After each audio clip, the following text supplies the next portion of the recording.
Okay, we are live.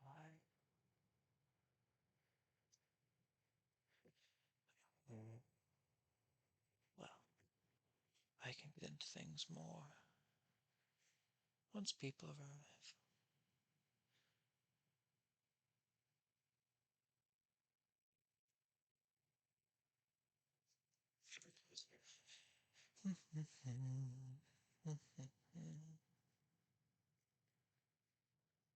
We'll see when Mr. Stream Elements actually decides to post that I've gone live.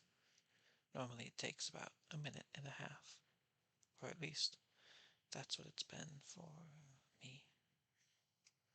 We shall see if it is different today.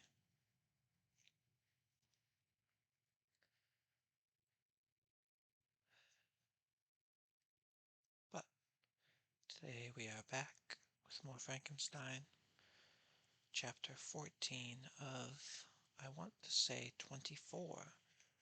So we actually surpassed halfway through the book last week. I meant to comment on it, but it slipped my mind at the time. What a shame, what a shame. Let's see, I can double check right now. Whoop.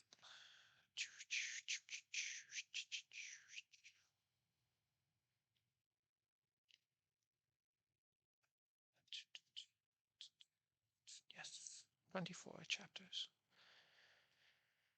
You may note that I have skipped the first 4 letters here,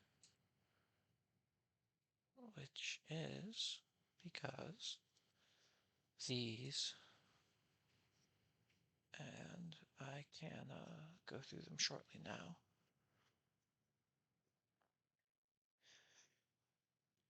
And it may be a bit silly to speak of the premise of the book when we're halfway through, but these letters are written by, to my knowledge, oh, there's Mr. Streamelins. 2:46 that time, my goodness. Very late.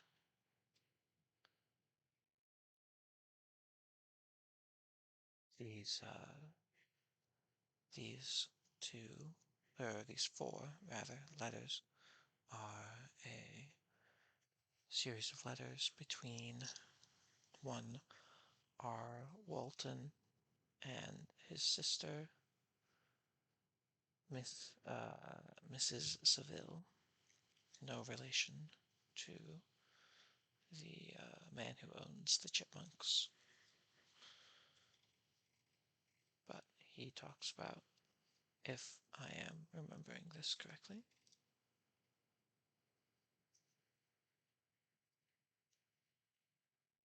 yes, he talks about his trip, for he is going on a boat. And the whole story as a premise, which is why our dear Dr. Frankenstein, though he's not a doctor, actually, I shouldn't say that. He dropped out of college, I suppose, to pursue, well, recover, right, from monster making, rather. He stayed in college while he was doing it. But he, so,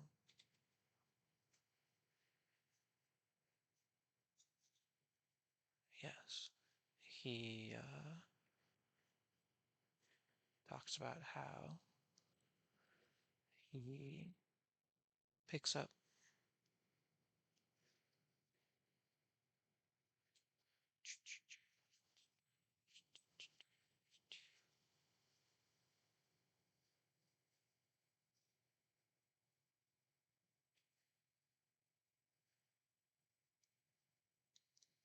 yes.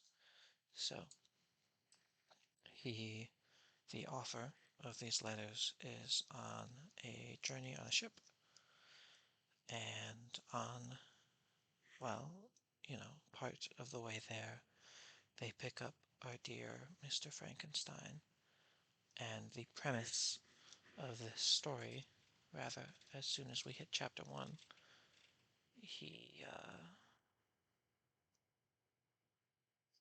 Frankenstein begins to tell this story of his to the, to the man on the ship. Which means, of course, that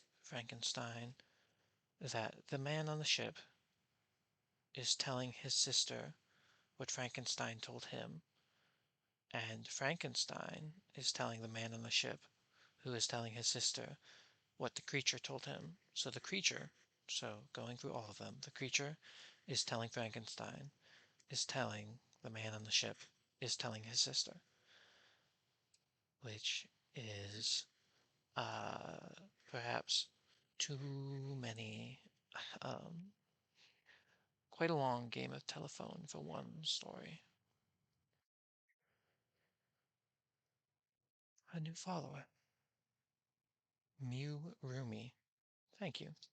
I'm just about to start reading here, but if you've got a question or two for chat before I do, you could start that. I'll keep chat open in the meantime so I don't miss it. Where am I? We are on chapter 14 today. The creature continues to tell Frankenstein his story. Some time elapsed before I learned the history of my friends. It was one which could not fail to impress itself deeply on my mind, unfolding as it did a number of circumstances, each interesting and wonderful to one so utterly inexperienced as I was. The name of the old man was de Lacy. He was descended from a good family in France, where he had lived for many years in affluence, respected by his superiors and beloved by his equals. His son was bred in service to his country, and Agatha had ranked with ladies of the highest distinction. A few months, another one.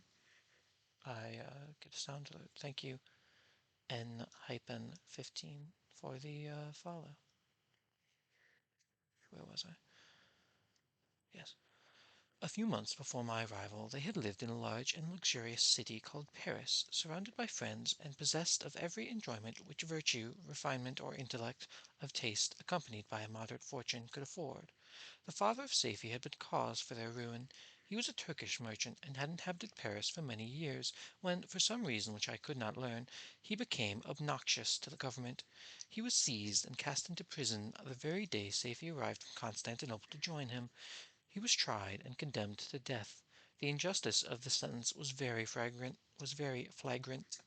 All of Paris was indignant, and it was judged that his religion and wealth, rather than the crime alleged against him, had been the cause of his condemnation. Felix had accidentally been present at the trial. His horror and indignation were uncontrollable when he heard the decision made by the court. He made, at that moment, a solemn vow to deliver him, and then looked around for the means.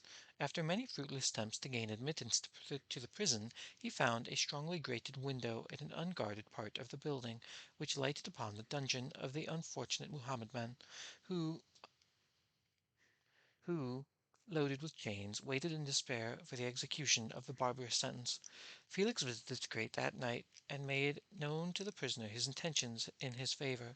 The Turk, amazed and delighted, endeavored to kindle the zeal of his deliverer by promises of reward and wealth. Felix rejected his offers with contempt, yet when he saw the lovely Safie, who was allowed to visit her father, and who by her gestures expressed her lively gratitude, the youth could not help owning to his own mind that the captive possessed a treasure which could fully reward his toil and hazard. The Turk quickly perceived the impression that his daughter had made on the heart of Felix, and endeavored to secure him more entirely in his interests by the promise of her hand in marriage, as soon as he should be conveyed to a place of safety. Felix was too delicate to accept this offer, yet he looked forward to the probability of the event, to the consummation of his happiness.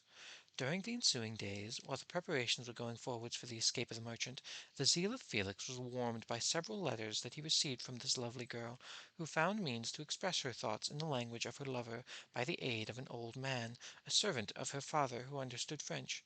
She thanked him in the most ardent terms for his intended services towards her parent, and at the same time she gently deplored her own fate.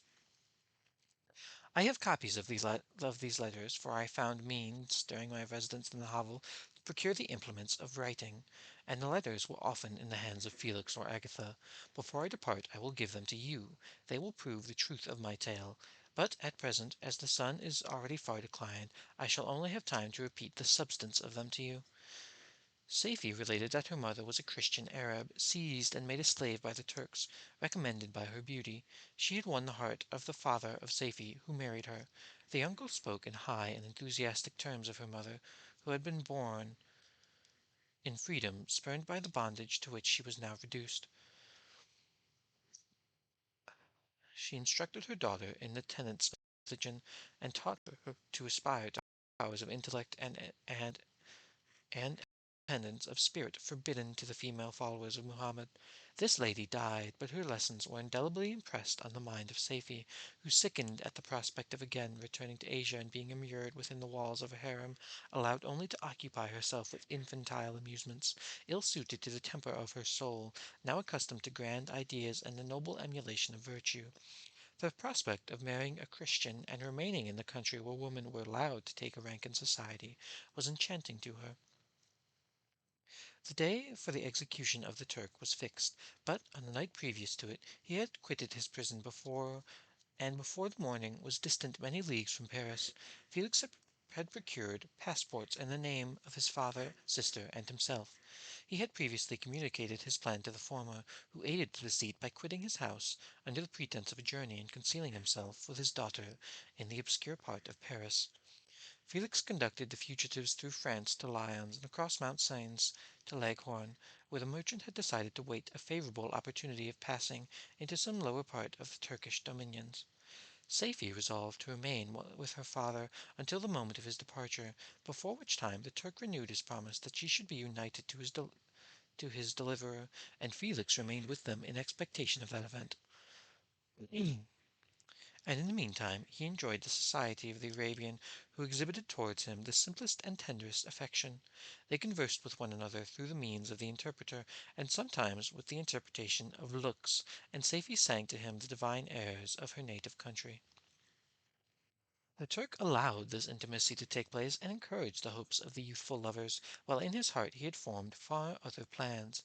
He loathed the idea that his daughter should be united to a Christian, but he feared the resentment of Felix if he should appear lukewarm, for he knew that he was still in the power of his deliverer, and if he chose to betray him to the Italian state which they inhabited, he revolved 1,000 plans by which he should be enabled to prolong the deceit until it might be no longer necessary, and secretly take his daughter with him when he departed. His plans were facilitated by the news which arrived from Paris. The government of France was greatly enraged at the escape of their victim, and spared no pains to detect and punish his deliverer. The plot of Felix was quickly discovered, and De Lacy and Agatha were thrown into prison. The news reached Felix and roused him from his dream of pleasure. His blind and aged father and his gentle sister lay in a noisome dungeon while he enjoyed the free air and the society of her whom he loved. This idea was torture to him. He quickly arranged with the Turk, and said that if the latter should find a favorable opportunity for escape before Felix could return to Italy, Saifi should remain as a boarder and at a convent in Leghorn.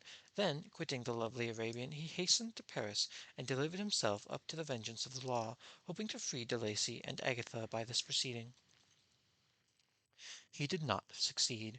They remained confined for 5 months before the trial took place, the result of which deprived them of their fortune and condemned them to a perpetual exile from their native country. They found a miserable asylum in the cottage in Germany where I discovered them.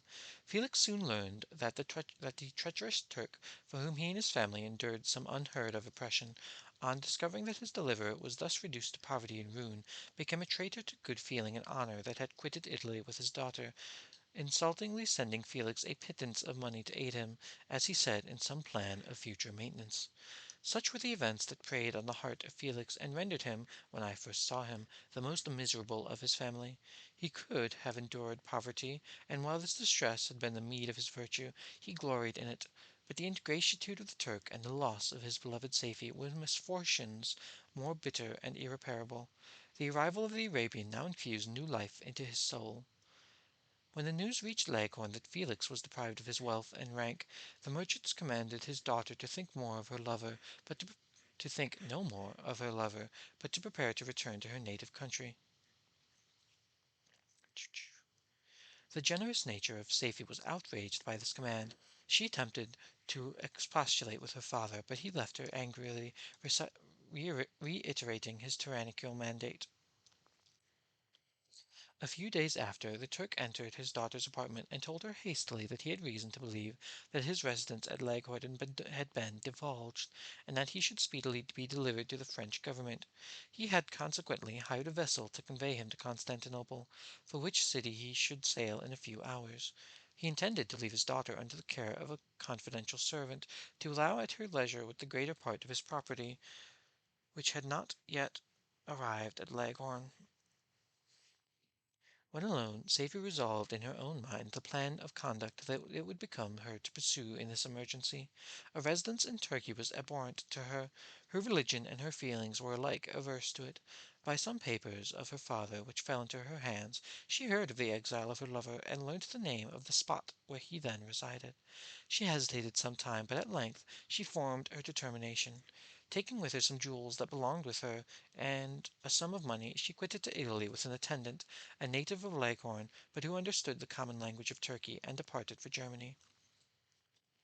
She arrived in safety at a town about 20 leagues from the college of Delacy, when her attendant fell dangerously ill. Safie nursed him with the most devoted affection, but the poor girl died, and the Arabian was left alone, unacquainted with the language of the country, and utterly ignorant of the customs of the world. She fell, however, into good hands. The Italian had mentioned the name of the spot for which they were bound, and after her death the woman of the house which they had lived took care that Safie should arrive in safety at the cottage of her lover. Oh, I feel like I'm stumbling a lot tonight.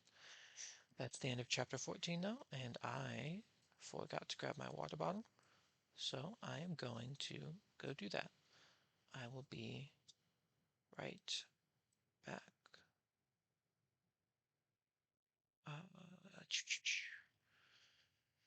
Let me put a box about that. Add scene. Add layer. Text. Add. Whoop. Oh.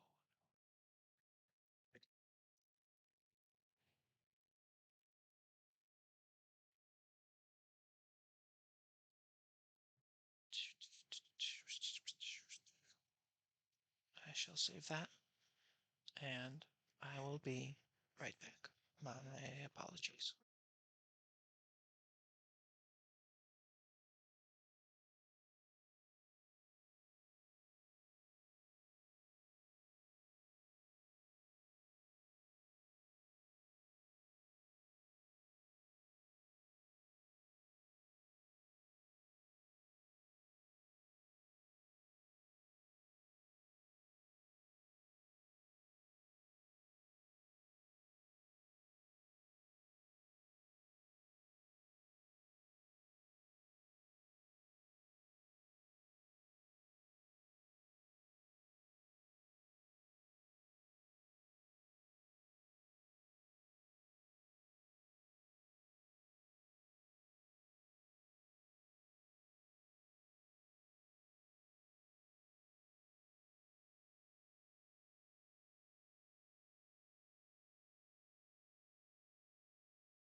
My apologies. I am back now, though I did lie in saying I was grabbing water. I have grabbed some raspberry juice. Raspberry? Yeah, yeah, raspberry juice.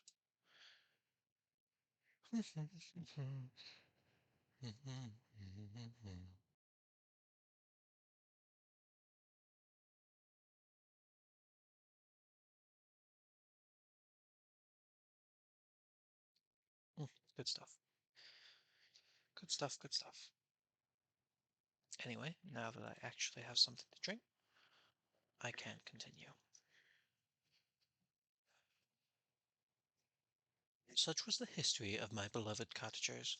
It impressed me deeply, I learned, from the views of social life which it developed, to admire their virtues and to depreciate their vices of mankind. Yet I looked upon crime as a distant evil. Benevolence and generosity were ever present before me, inciting within me a desire to become an actor in the busy scene where so many admirable qualities were called forth and displayed. But in giving the account of the progress of my intellect, I must not omit a circumstance which occurred at the beginning of the month of August in the same year. One night, during my accustomed visit to the neighboring wood, where I collected my own food and brought home firing from my protectors, I found on the ground a leathern portmanteau containing several articles of dress and some books. I eagerly seized the prize and returned with it to my hovel. Fortunately, the books were written in a language, the elements of which I had acquired at the cottage. They were consisted of Paradise Lost, a volume of Plutarch's Lives, and the Sorrows of Werter. The possession of these treasures gave me extreme delight. I now continually studied and exercised my mind upon these histories, whilst my friends were employed in their ordinary occupations. I can hardly describe to you the effect of these books.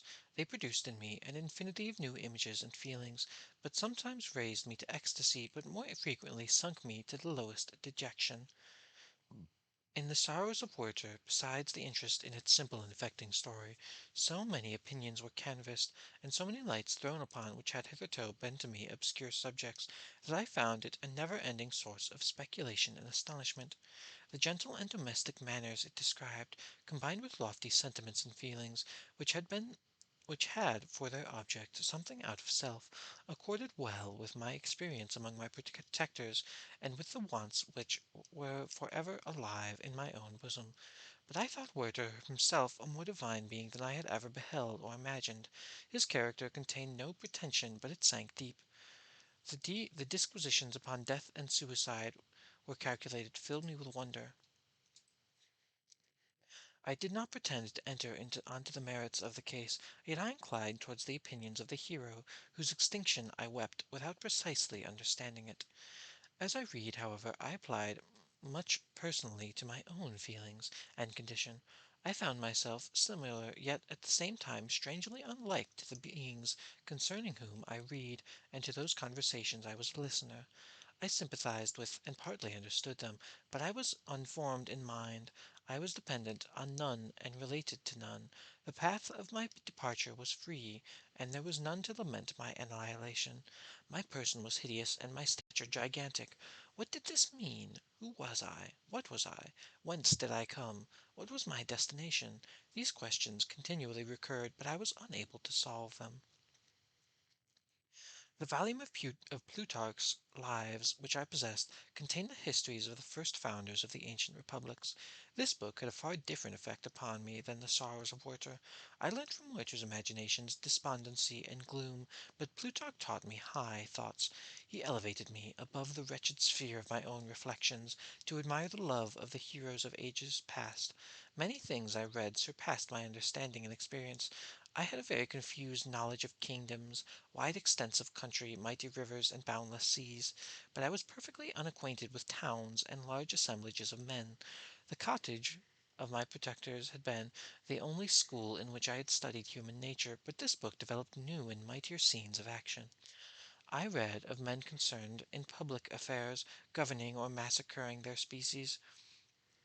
I felt the greatest ardor for virtue rise within me, and abhorrence for vice, as far as I understood the signification of those terms, relative as they were as I applied them to pleasure and pain alone. Induced by these feelings, I was of course led to admire peaceable lawgivers, Numa, Solon, Lycurgus, in preference to Romulus and Theseus. The patriarchal lives of my protectors caused these impressions to take a firm hold in my mind. Perhaps, if my first introduction to humanity had been made by a young soldier burning for glory and slaughter, I should have been imbued with different sensations. But Paradise Lost excited different and far deeper emotions. I read it, as I had read the other volumes which had fallen into my hands, as a true history. It moved every feeling of wonder and awe that the picture of an omnipotent God, warring with his creatures, was capable of exciting. I often referred the several situations as their similarity struck me to my own. Like Adam, I was apparently united by no link to any other being in existence, but his state was far different from mine in every other respect. He had come forth from the hands of God a perfect creature, happy and prosperous, guarded uh, guarded by the special care of his Creator.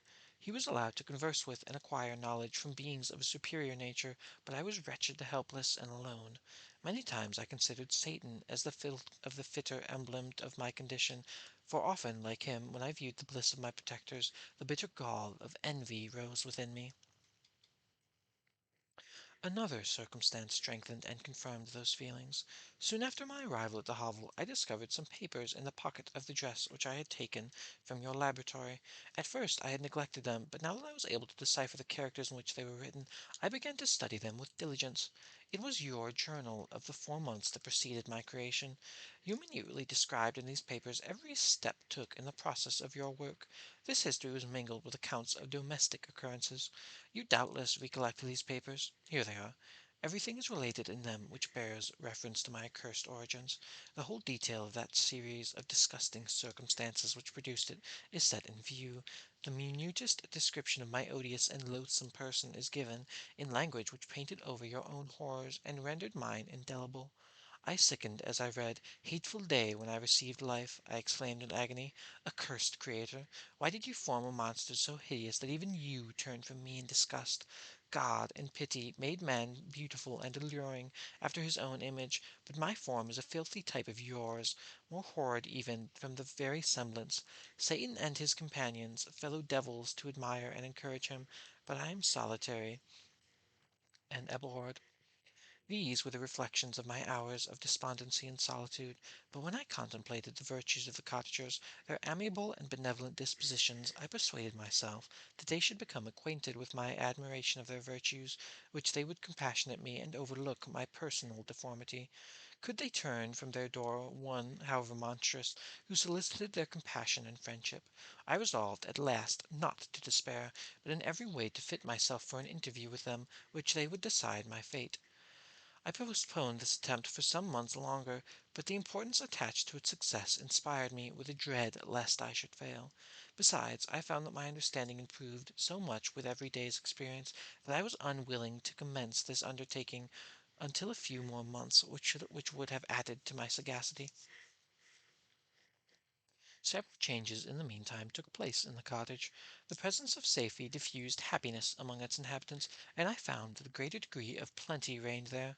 Felix and Agatha spent more time in amusement and conversation, and were assisted in their labours by servants.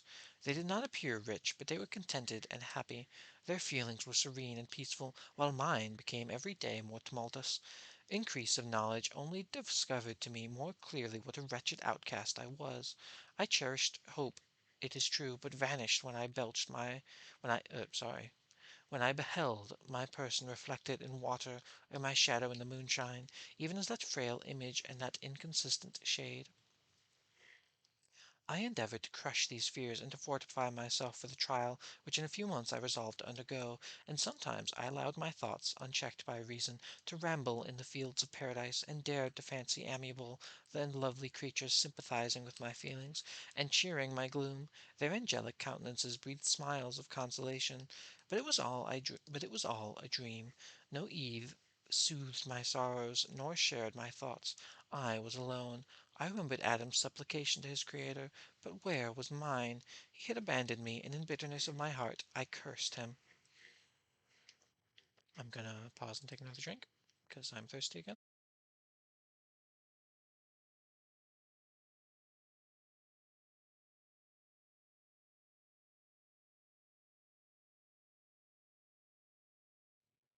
Good stuff.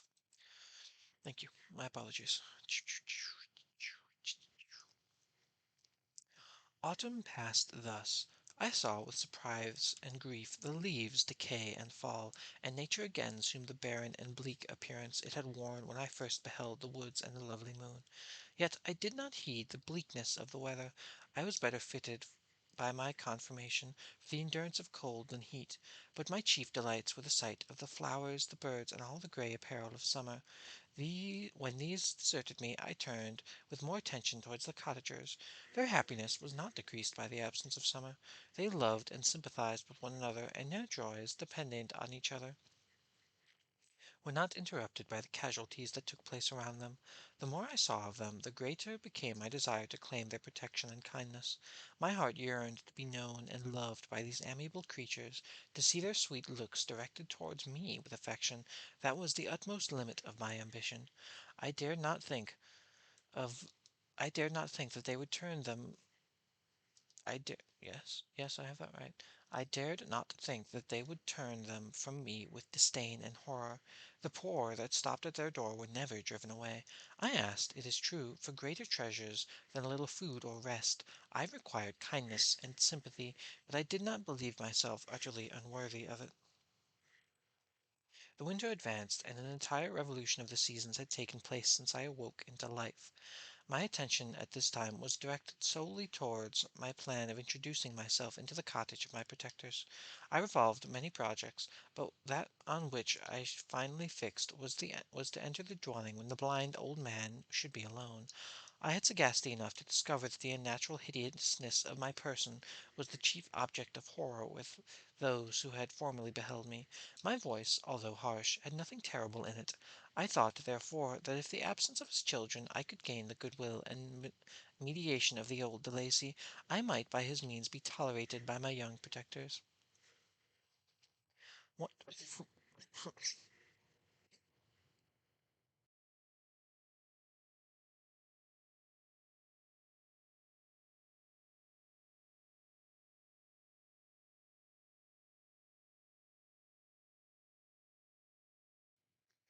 My apologies. I don't know what that was. Deep breath.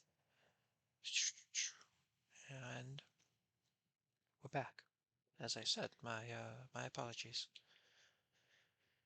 One day, when the sun shone on red leaves that strewed the ground and diffused cheerfulness, although it denied warmth, Safie, Agatha, and Felix departed on a long country walk, and the old man, at his own desire, was left alone in the cottage.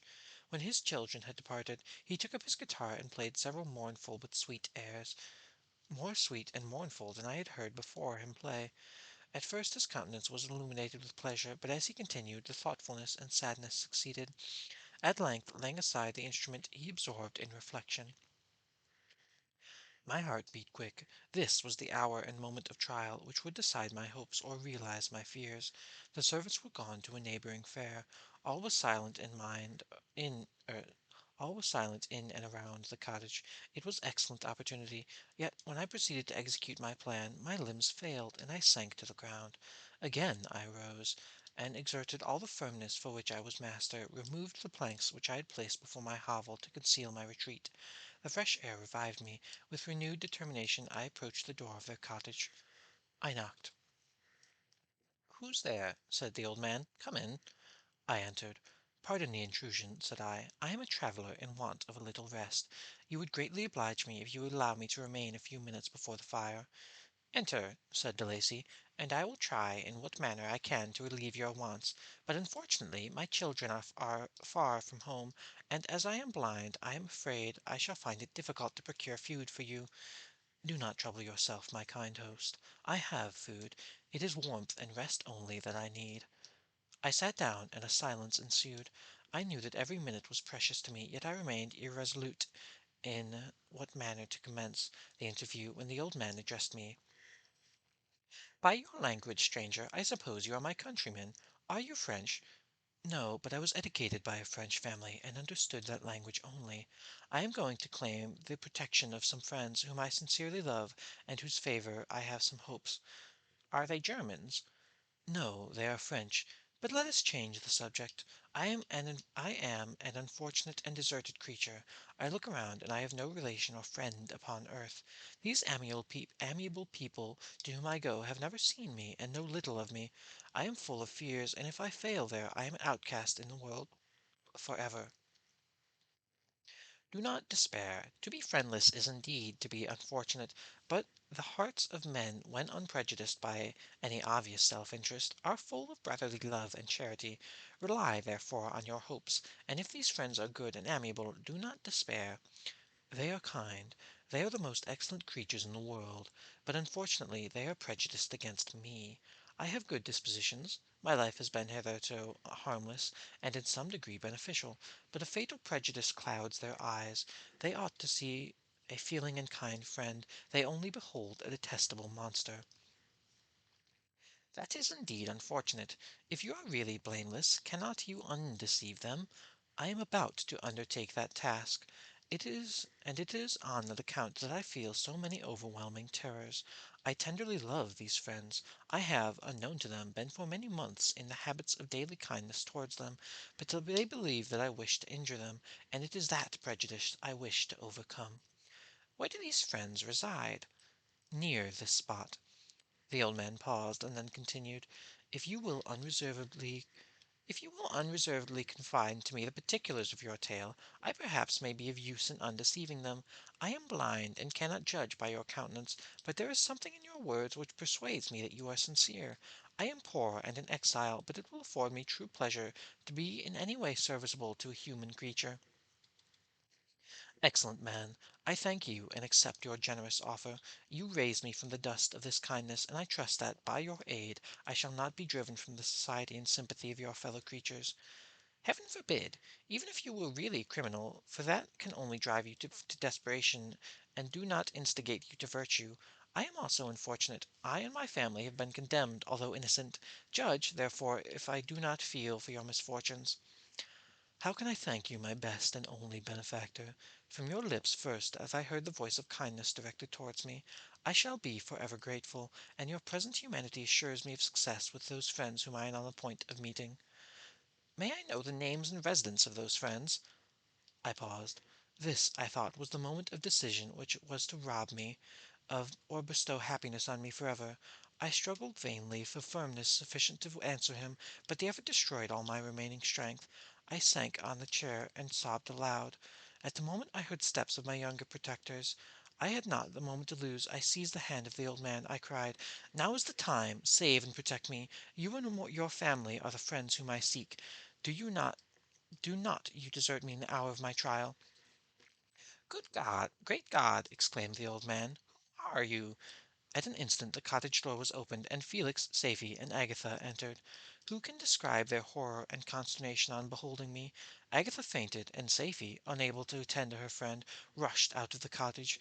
Felix started forwards, and with supernatural force tore me from his father, to whose knee I clung in a transport of fury. He dashed me to the ground and struck me violently with a stick.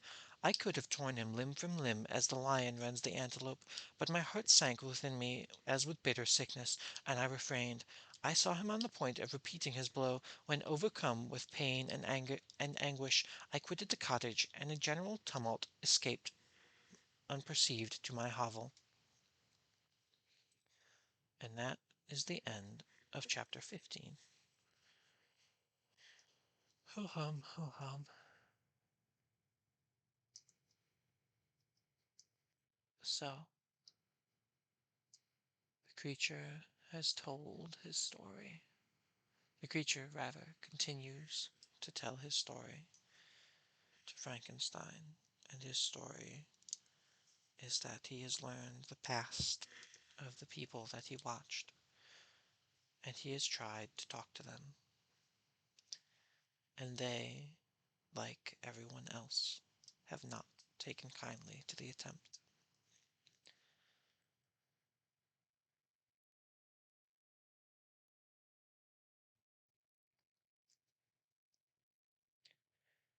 It is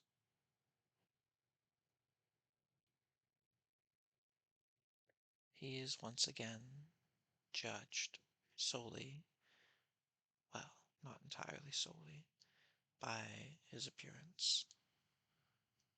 And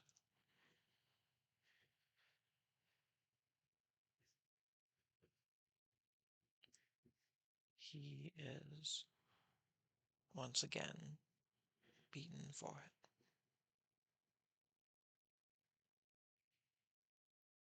Mhm.